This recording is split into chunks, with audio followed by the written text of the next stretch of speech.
I'm Bob Ryan. This is Globe 10.0. With me today is Kevin Paul Dupont. The Women's World Cup, that's soccer, for some of you who need to be educated, is well underway, Kevin. Well underway, and doesn't have the cachet of the Men's Cup, of course, but it's a growing event. My question is, do you get any sense that anybody you know or anybody do you know who knows is paying any attention to this in America this time around? No, I don't. I mean, the only reason I know it's even going on is I'm in the office and it's on the TV. Yes, it's on the telly, right in our office. So they had their spurt. Was it 10 years ago? It was 99. 12 years ago. So 12 years ago, a long time now, and it just Randy doesn't. Chastain. Right. Right, and even then it wasn't so much. Well, it was that they won. It was more her celebration. Yeah, but it wasn't. But liberation. That was it for 100,000 people in yes, Palo. Yeah, and this was around 20,000 yesterday. So no, that was a phenomenon. As time recedes and the waters recede and we step back.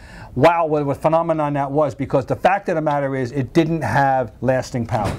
No, it didn't. Did not have lasting power. And that said, they've got 2 World Cups now. They've got 2 Olympic gold medals. Yeah. But now there should be some traction in this that people are watching. That generation is, Mia Hamm is gone, and now it's Abby Wambach, who was a young lady when that first thing was going on. Is now she's the grand dam, more or less, and there's a new generation. I remember in Athens at the Olympics covering the women team, and the younger ones were talking about how they idolized those other ones in '99. That were the inspiration for that group. And yet the fact of the matter is, we're in trouble here. We lost to Sweden 2-1 on Wednesday, and now must play Brazil on Sunday. A very important match. We were trying to avoid Brazil. Yeah. This is their first loss in group play ever. So I mean, and no surprise they lost to Sweden. You know what? They lost to Sweden in January. It's not like we haven't.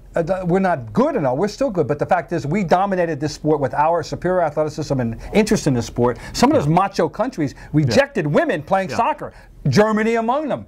England, which has never had a good women's soccer team. So the others are getting better. The others are getting some parallels in that sense, true, Bob, of how basketball emerged around the world too, right? Exactly. Everyone laughed at these other countries, and now they're pretty good. Brazil, they laughed at the idea of women's soccer for a while. Now, guess what? They're very, which was very a good. surprise, by the way. But I must say that I was very saddened that Equatorial Guinea did not come up with a better showing against Brazil, although they did okay. I mean, but that was a story for another day. All right, all U.S. ladies, they're not being watched that much. It isn't what it used to be.